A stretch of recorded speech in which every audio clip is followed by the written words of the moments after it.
Y por eso vamos con la última clave, que es fundamental, que hemos conocido esta semana, es esta llamada, una llamada un minuto antes de que se emitiera la alerta entre Salomé Pradas, la responsable de Interior y de la emergencia, y Carlos Mazón, un minuto antes. Exacto, lo sabemos por el listado de llamadas de Salomé Pradas. Fue una llamada entrante de Mazón a Pradas, es decir, fue el presidente de la Generalitat el que llamó a Salomé Pradas. Hablaron justo un minuto y, claro, es fundamental saber de qué hablaron, porque lo normal es que hablaran de ese mensaje que se mandó un minuto después. Claro. Y la clave es esa. Estaban esperando al ok de Mazón, tenía que necesitar el visto bueno para que mandaran ese mensaje. Esa llamada de un minuto es absolutamente crucial en la investigación judicial. Se puede enfrentar a una condena muy alta, ¿no? Por esos homicidios imprudentes, 228 homicidios imprudentes, ¿por cuántos años cada uno? Bueno, pues entre 1 y 4, o sea que estaríamos hablando entre 228 y 912 años de cárcel. Desde luego, ahora de momento ella es la barrera, ese dique de contención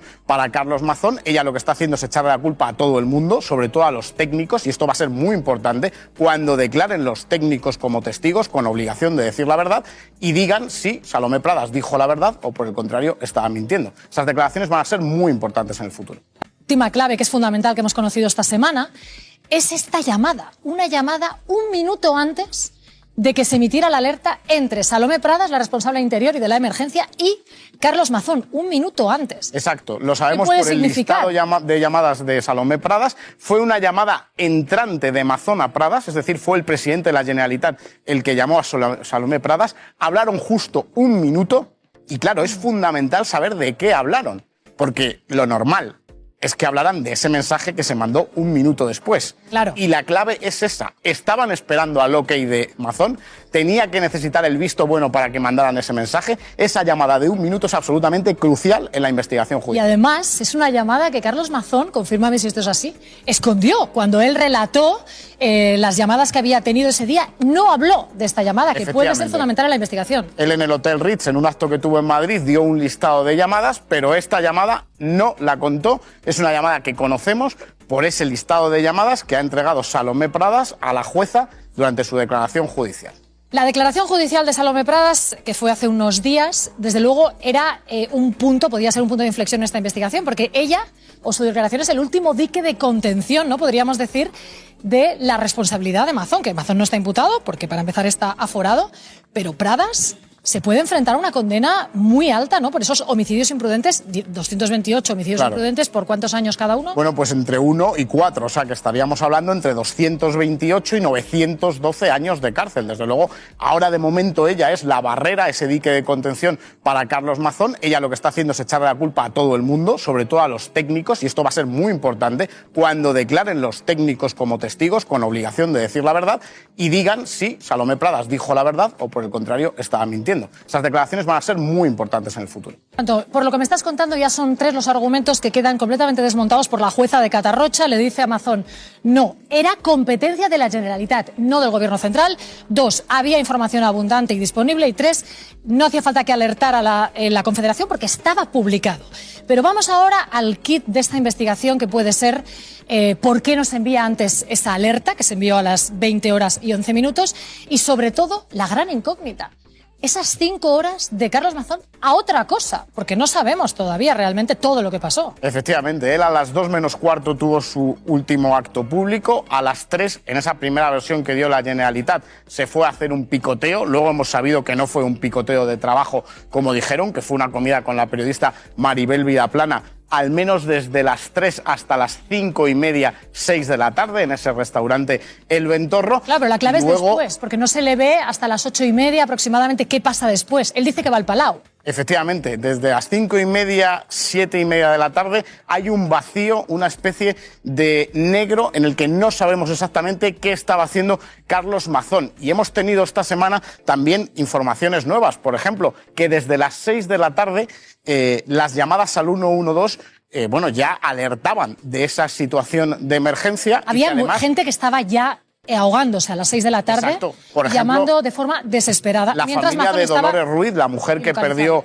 a su marido y a sus 2 hijos, está perfectamente constatado que a partir de las 5:30, a las 6 de la tarde, una de sus hermanas y sus hijos estaban llamando incesantemente al 112 para intentar que rescataran a su familia. En todo caso, Mazón, si fue al Palau, no lo sabemos porque borraron las cámaras del Palau. Y esa es una de las revelaciones que hemos conocido esa semana, que esas imágenes no vamos a saber a qué hora entró Mazón o a qué hora salió, si es verdad que estuvo en el Palau de la Generalitat después de esa comida en el Ventorro, porque se han borrado esas imágenes. Y tampoco sabemos ni qué estaba haciendo, ni por qué no le cogía el teléfono a Salomé Pradas, su exconsellera de Interior, que era la persona que en todo caso le estaría llamando para alertarle. Ni siquiera en esta franja de 6:30 a 8 menos cuarto no le coge el teléfono. Exacto, este es un dato importante también cuando declaró el viernes de la semana anterior Salomé Pradas ante la jueza, dio un listado de las llamadas que había hecho ella esa tarde y lo que tenemos es que hay un vacío entre las 18:30 y las 19:43 que llamó al menos en 2 ocasiones a Carlos Mazón y que Carlos Mazón por alguna razón no cogió el teléfono de Salomé Pradas, que recordemos era la consejera de Interior y por lo tanto la persona que estaba al frente de la emergencia en ese momento. ¿Qué podría haber más Durante importante? 1 hora y 13 minutos, Carlos Mazón, hay 2 llamadas perdidas en ese periodo de tiempo, no cogió el teléfono a su consejera de Interior. ¿Qué podría haber más importante que responder ante su consellera de Interior en un día de alerta roja decretada desde las 7 de la mañana? Finalmente, llega el mensaje de alerta, que no es hasta las 8 de la tarde y 11 minutos, el mensaje que tenía que haber llegado mucho antes, que alertaba a la gente de que no salieran a la calle, que buscaran lugares elevados.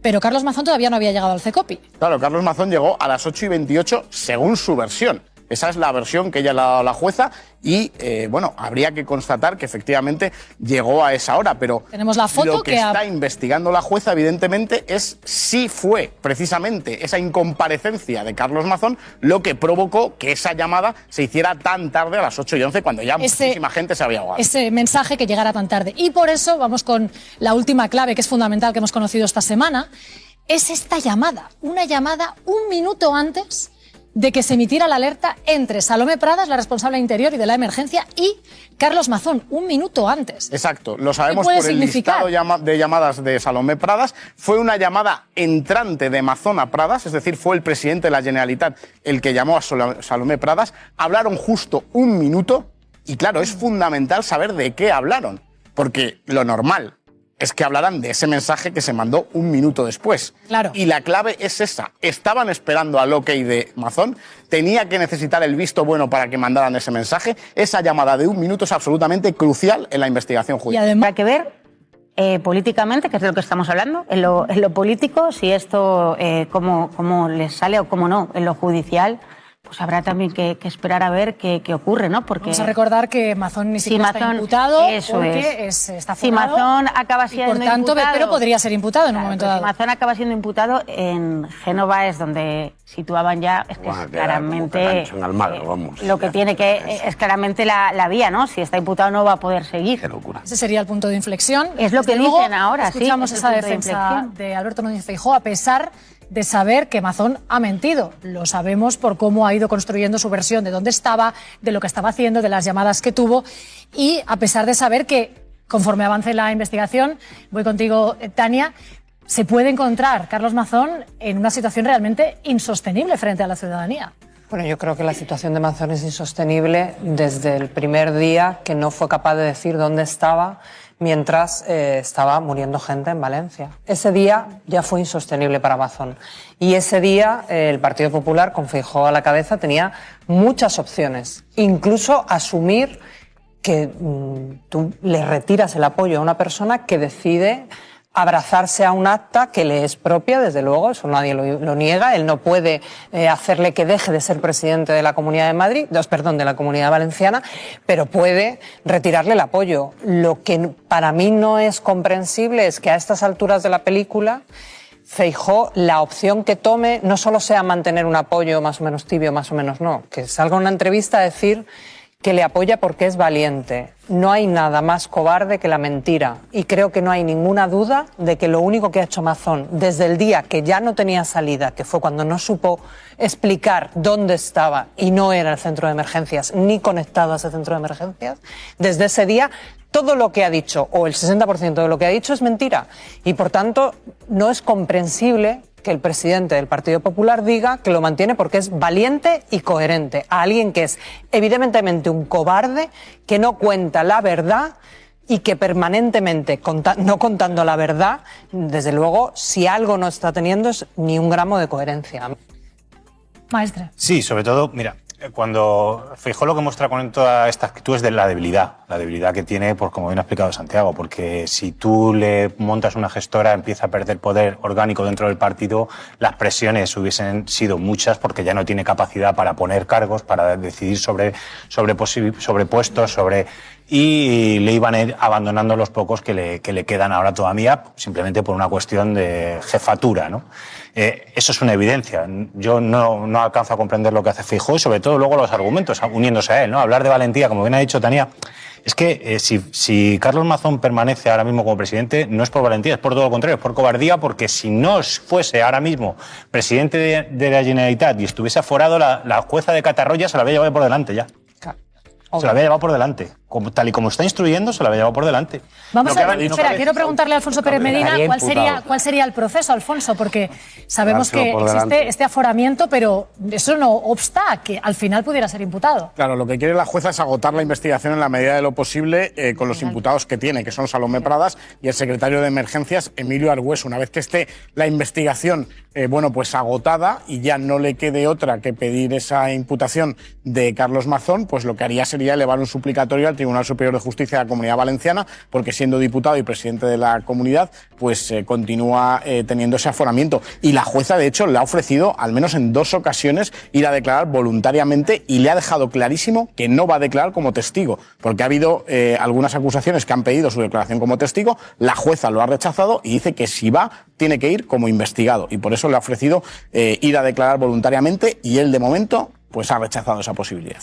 Acaba, maestro. Sí, es una evidencia, y como bien ha explicado Alfonso, que la jueza de Catarroja ya le tendría investigado y le habría mandado a declarar como investigado.